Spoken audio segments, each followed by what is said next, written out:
All right. Welcome to Conspiracy Corner Podcast, everyone. This is Abe, your host. Sammy may or may not chime in. I don't know. Just depends. She's still awake. She's naked. But, yeah, today is August 13th. No, August 14th. Oh, yeah, it's midnight now. Yeah, 2025. I slept in earlier today, so I did not podcast today. I was tired, dude. I had a migraine last night. Sammy got off work a little early, and I thought she was going to bring me food, but there's nothing in that area that I wanted. I figured if you came over my way, I'd ask for something, but so I just didn't end up eating until and I ended up getting sick and a headache, and I just came home and went straight to bed and slept till 1:30, something like that today, which is cool. I don't mind. I needed my sleep apparently.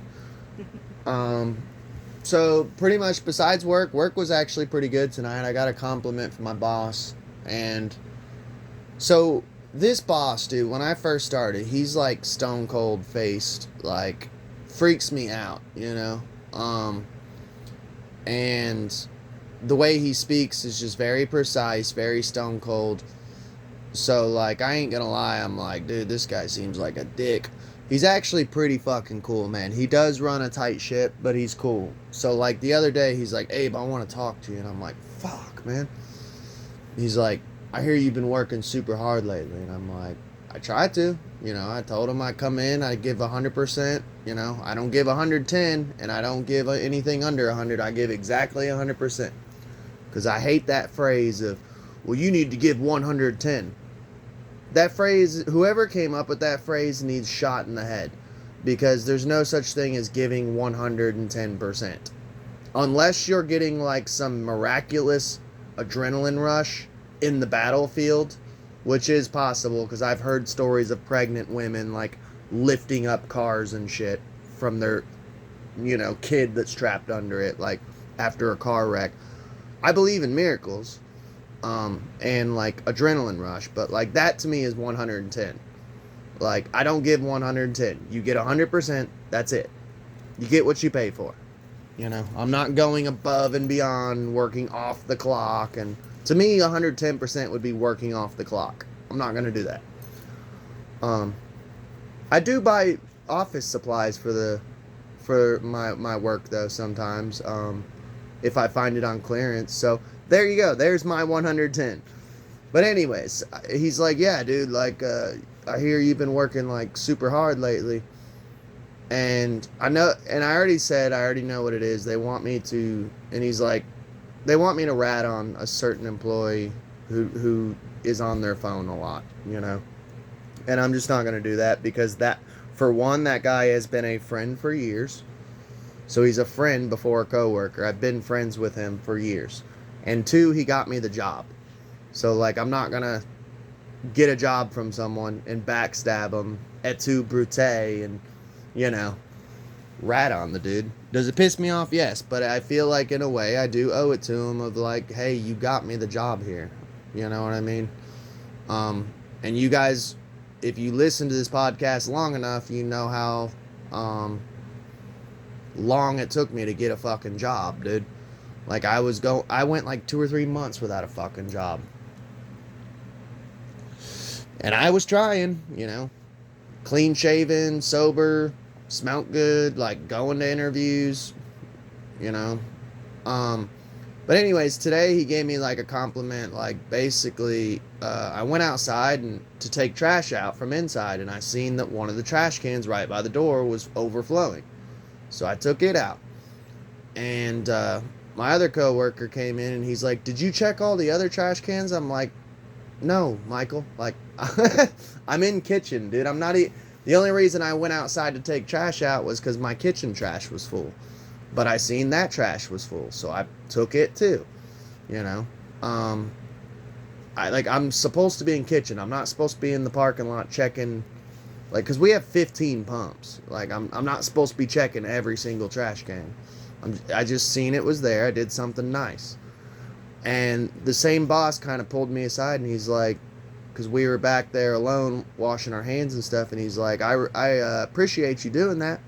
He said most of these people around here would see that and just smoke a cigarette and not change it, you know, because I was smoking a cigarette while I was changing the trash. And I'm like, well, yeah, dude, if I see it needs done, I'm going to do it. And he's like, yeah, I appreciate it. Like, nobody else does that type of shit around here. So, I don't know, that kind of made my day, you know, to get like 2 compliments from the dude. Because I was worried about working with him. I'm like, oh, God. But, sorry about the long intro. I always like to tell you guys what's going on with my life. I mean, this is a podcast, you know. But, yeah, work was good. Let's get on with the show. Alright, so, when I first started this channel years ago, I started it... I was living at a place with no internet. COVID was going on at the time, so I was still talking about COVID, like, quite a bit, as much as I could, but I really couldn't broadcast as much as I had wanted to during that time period. And also, I'm not gonna lie, dude, I was very scared during that time period, and I kind of wanted to run away from the whole COVID conversation, because I was genuinely terrified. And I still wanted to do a conspiracy podcast, obviously. But I kind of wanted to do just fun conspiracies, man. And the thing is, dude, conspiracy theories are fun because, like, there's always those classics. Like, my first episode was literally Loch Ness Monster. I'm like, what's a good, fun conspiracy to start the channel off? Because you don't want to just, like, come out the... I mean, you can, but... I didn't personally want to just come out the gates like 9/11 was an inside job. The first episode's 9/11, how the American government kills its own people. Like, I wanted to start it off with like, let's do something fucking fun, man. So I did Loch Ness Monster, and then I did like Tomb of Christ and like the Sword of Goliath, like cool, fun conspiracies, alien stuff, paranormal, which I still do heavy shit. I mean, past 3 or 4 episodes, I think like the past 3 episodes were like on like Jeffrey Epstein and YouTube and the Mark of the Beast and totalitarian government and the Great Reset. But I'm like, I heard this story and I like to do fun episodes, and where this is a current story, I was kind of like, oh, thank you God, I can finally do a fun fucking conspiracy. Not that Epstein's not important, and I do believe we still need to keep talking about these dark, important shit, but every now and then I just love a just fun, good bubblegum conspiracy. And this is one that I've wanted to do over the years, but I never got around to it because there's always been some pressing issue that needs to be spoken about. Which, by the way, next episode's going to be all about Epstein, so... We're not going to stop talking about Epstein because more shit keeps happening. So, I love cryptozoology. I've done tons of episodes on cryptozoology. One cryptozoological creature that I've always wanted to do an episode on, jackalope.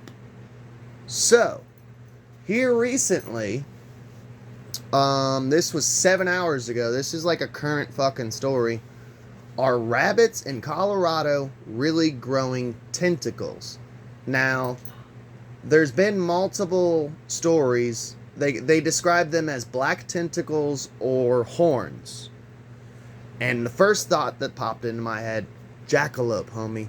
It's a fucking jackalope, dude. So, are rabbits in Colorado really growing tentacles? Rabbits in Colorado went viral and sparked concern after growing black, tentacle-like horns on their head and neck. Thankfully, there's an explanation that doesn't involve monster bunnies. Unlike the video... Oh, by the way, my spirit animal's rabbit. Obviously, if you watch the channel long enough, you know that I use, like, tons of rabbit symbolism.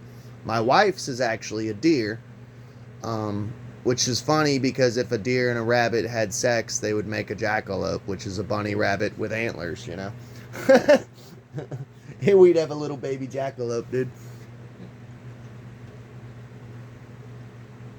So, unlike the video of rabbits jumping on a trampoline, these pictures are not AI. In fact, the recently viral photos of rabbits in Fort Collins, Colorado, sporting strange, almost tentacle-like horns are real. But before you go down a rabbit hole, or jump to conclusions about some strange and terrifying new virus, the phenomenon actually has a simple answer. So this is devil's advocate of the jackalopes that are being spotted in Colorado. Which, by the way, the reason I call these jackalopes is I believe that there probably is a scientific explanation of why people out west were seeing this back in the day in Western times and stuff like that. And they're like, holy shit, son, that's a rabbit with horns, god damn it. You know, let's shoot it and hang it on the wall. That's a demon rabbit. Because we didn't have science and shit back then. I mean, we did, but we didn't, you know. So I'm sure a lot of these chimeras and mythical creatures are like freaks of nature, or there's some form of scientific explanation of why are there rabbits with horns. The rabbits are suffering from cottontail rabbit papillomavirus. Cottontail rabbit papillomavirus, which is a viral disease that causes malignant tumors to grow in rabbits, often on its head. And that's from PetMD. The virus is most often seen in wild rabbits, though can occur in domestic rabbits, and outbreaks usually occur in the fall and summer. So it's late summer, early fall, so that makes sense. By the way, this is why I want to win the lotto so fucking bad, because I would be down there right now investigating this shit, you know, for the channel. That's what I want to do for a living, so that way I can still do fun shit like that. Like, I would have literally woke up this morning, seen the story, and been like, we're getting plane tickets. Where are we going? Colorado, dude. We're looking for jackalopes, man. And I know my wife, she would be like, hell yeah, all right. Packing bags, we're going to work, you know. The virus is most often transmitted by biting arthropod insects such as mosquitoes or ticks. And by the way, we did a whole episode on ticks, on how ticks have been allegedly, for YouTube, experimented with. I forget the island. We did the whole episode. It's in the playlist of Leave the World Behind. We get into Lyme disease and the geoengineering of ticks. Lyme disease was created by the US government, allegedly. Yeah, we did a whole rabbit hole episode because there's a whole playlist of Leave the World Behind. We get into shit tons of rabbit holes because that movie was occult as fuck. I mean, it was made by the Obamas, so they pretty much revelation of the method. So it makes me sad for my little bunny brothers because that's my spirit animal. You're fucking with my people. Being transmitted through mosquitoes. And by the way, we did a whole episode on mosquitoes. They've been geoengineering mosquitoes. Who's behind that? Fucking Bill Gates, dude. So these poor little bunnies are getting bit, or they're eating like mosquitoes and ticks, which we know for a fact have been geoengineered by evil people like Bill Gates and our government. They're making little chimeras. They're making jackalopes. And by the way, this isn't like a cute, sweet... They're not coming out like beautiful antlers, man. They look morbid. I'll show you a picture if they show one. It's kind of sad, actually. It makes me kind of sad. In the case of unlucky rabbits in Colorado, the virus has resulted in large black and twisted growths protruding from the heads and necks of animals. But despite the alarming appearance, there's no need to put your pet, rabbit or otherwise, back in its hat. Here's a picture. This one ain't too bad. But yeah, dude, look, man, this is a straight up fucking jackalope, homie. Yeah. And people say, oh, jackalopes aren't real. Yeah, they are. There's just an explanation for it. I believe a lot of these... I want to do a whole episode on sea serpents one day. Because there's a theory that I subscribe to on... I don't want to spoil it. I believe in sea serpents. And we're going to do a whole episode on it. I believe in unicorns. And we're going to do a whole episode on that, man. I think that there's explanations for these things. You know, well, we did talk about unicorns a little bit one time about... There's a biblical theory that biblical historians believe that unicorns are actually rhinoceri. And they did not come up with the word rhinoceros and rhinoceri thousands of years ago. So they literally just called them unicorns. That's what a unicorn is. It's a rhino. That's a biblical theory, but there's other theories to what they think. They think that unicorns were real. That it's just we didn't have a name for it yet. You know, like dinosaurs. Before the word dinosaur was invented, you can look at old dictionaries before Webster and all that. Dragon was in the dictionary. You know, like we didn't have a word for dinosaur yet. They were called dragons back then. Don't forget about the unicorn. You can speak up. You're on. You're good. I was just saying, don't forget about the unicorn goats. Yeah. I just didn't want to spoil it because I want to save that for an episode. Sorry. You're good. But yeah, there's a wizard out there. His name is Zell something. We're going to delve into him on the unicorn episode. I'll do an episode, Unicorns Are Real, something along those lines. There's a beautiful fucking documentary. I don't want to spoil anything, but unicorns are real. Jackalopes are real. Dragons are real. It's just... It's a different style of real. You know what I mean? The Colorado Parks and Wildlife Department, CPW for short, according to local outlet KDVR, shared the public has made them aware of the diseased animals, but that the occurrence is not rare and only causes concern when the growths impede the rabbit's ability to eat. Which makes sense, like if the horns are stopping them from eating. So they're actually just, sounds like hopefully they're just going to leave them alone. In fact, the rabbits are sometimes able to fight the virus on their own.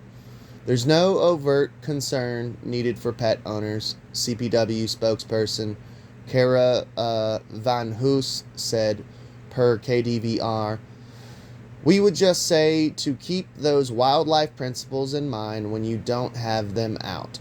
Keep them on a leash, keep them away from wild animals just in case, but it is not something necessarily we see transferred from rabbits to dogs.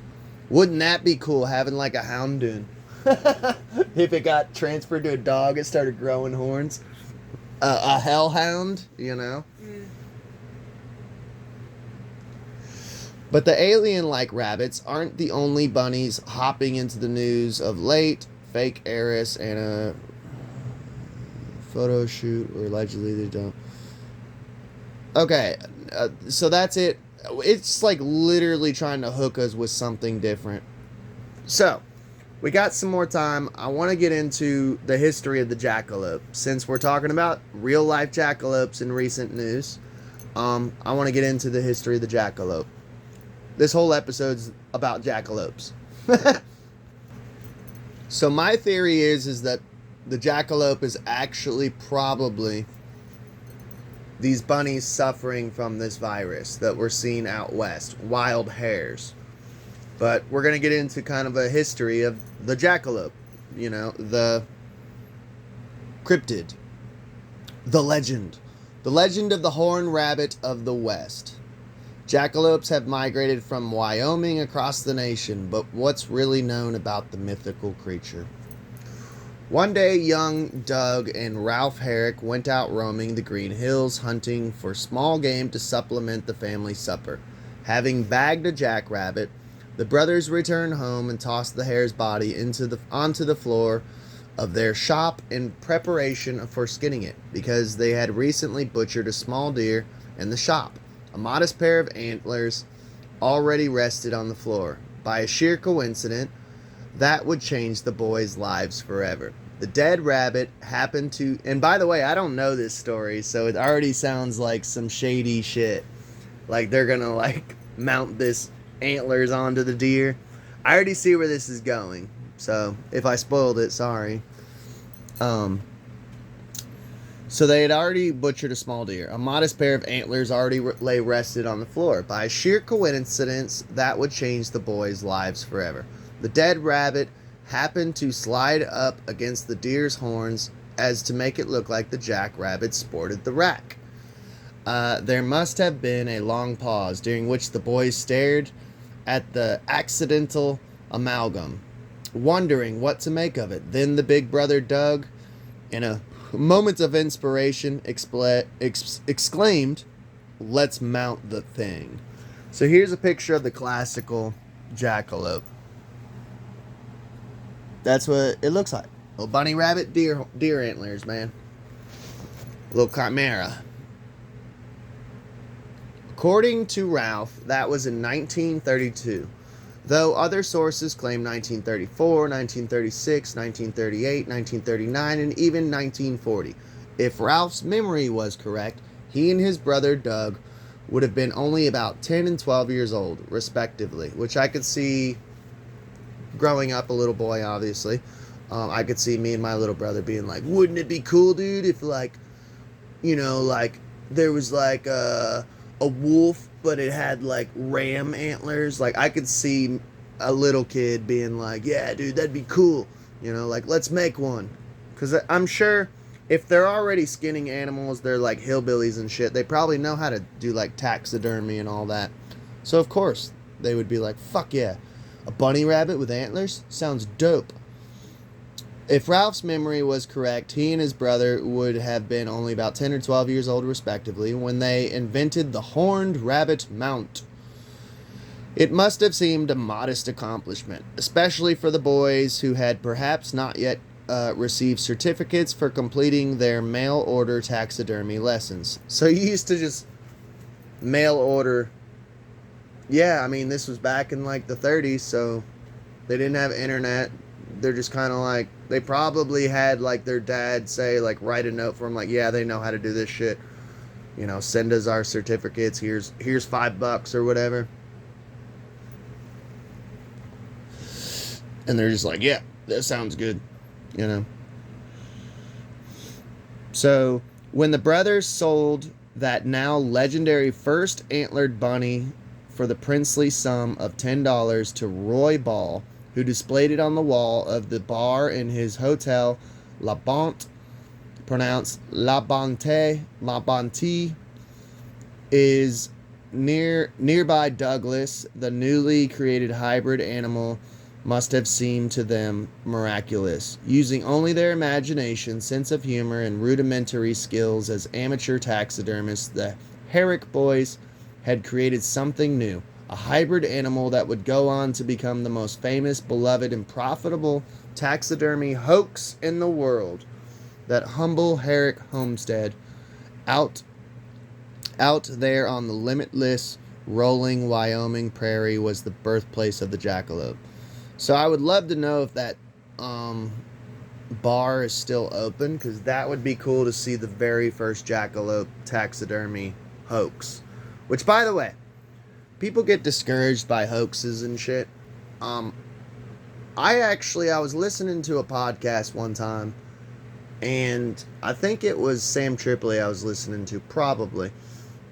But there was a guest on there, and he was talking about the field of ufology, that sometimes the hoaxes are just as much of a rabbit hole and just as much as a fun story as the actual conspiracy. Like, yes, it sucks that people are out there hoaxing, but sometimes debunking is just as fun as, like,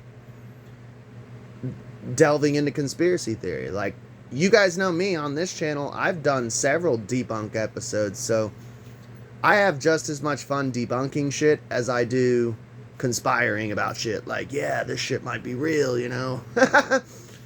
Either one's fun for me. So don't get discouraged, about hoaxes and debunking. If anything, it's just fun history. By my rough estimation, there are at least 1 million jackalope mounts in existence, many of which watch over local bars, tourist traps, junk shops, greasy spoon diners, and dimly lit pool halls.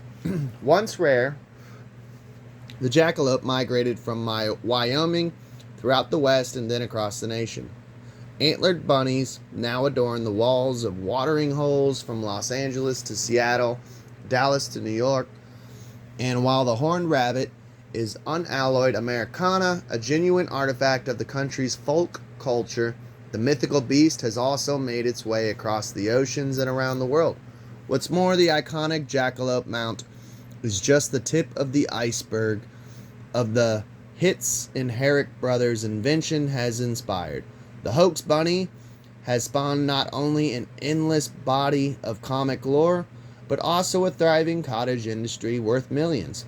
One tacky t-shirt, keychain, and postcard at the time, the Herrick's hoax was long since outgrown the gift shop and is now widely celebrated in storytelling, literature, and folklore, visual art, music, film, TV, video games.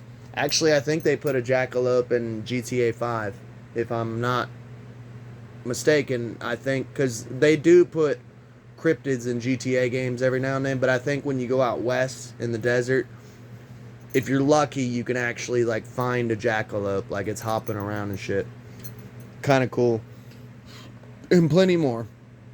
As I was reminded the other day when I spotted a whimsical jackalope tattoo gracing the shoulder of a young woman hosting a pint of hazy IPA at Great Basin Brewery, my local pub in Reno, Nevada. I have one tattoo, I ain't gonna lie. I would love a jackalope tattoo. That'd be fucking awesome, dude. A big piece right here. Fuck yeah. Especially where, like, rabbit's my spirit animal.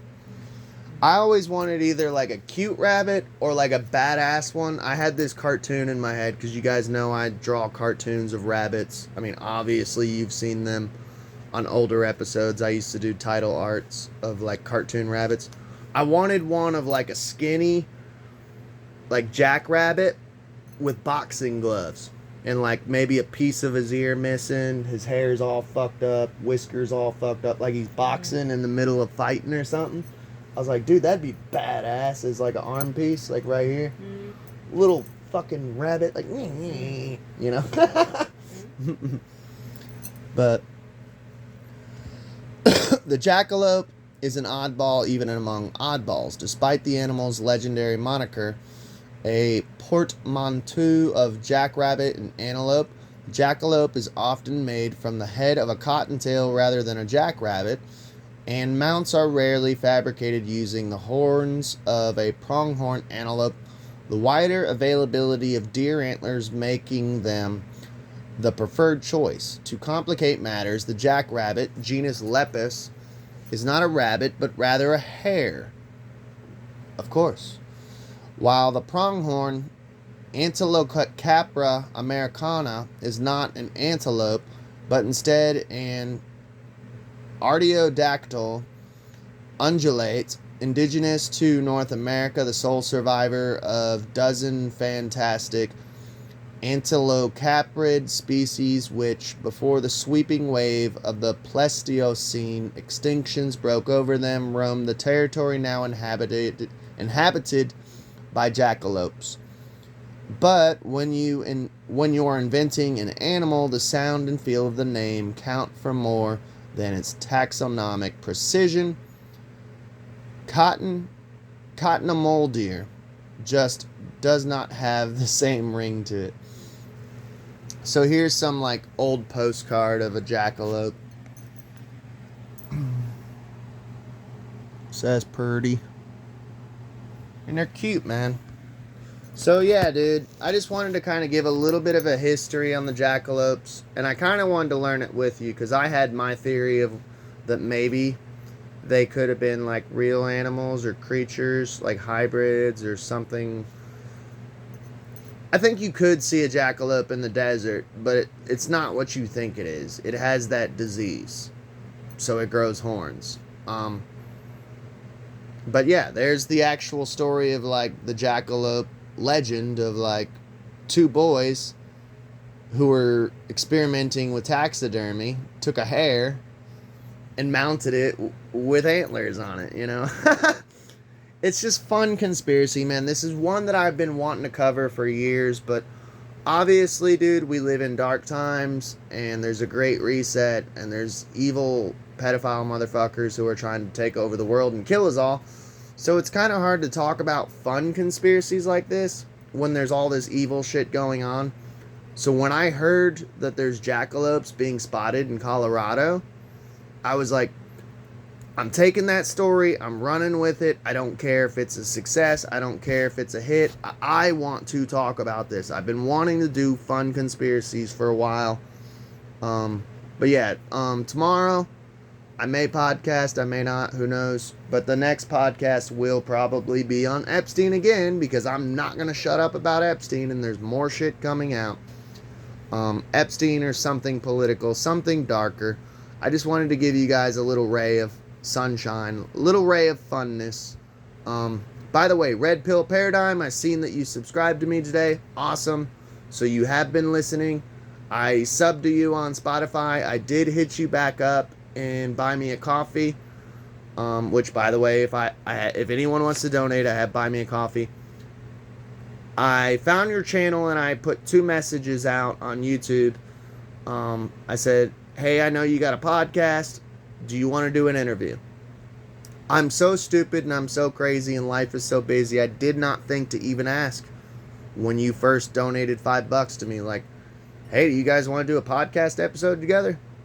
You know, we could do a swap cast, interview, something. So if you're listening, which obviously you are, hit me up in the comments. Or not comments, email me. And I'm going to go check you out again on YouTube because I am subscribed to you. I'm going to see if you got email in your description. I will email you if you haven't emailed me yet, or talk to me back on dashboard of Buy Me a Coffee. I really want to do an interview. I want to make this channel something. And by the way, if anyone else wants to hit me an email or do an interview or talk, it's in the description below. Love you all. Please like, share, and subscribe. And you all have an awesome fucking day, man.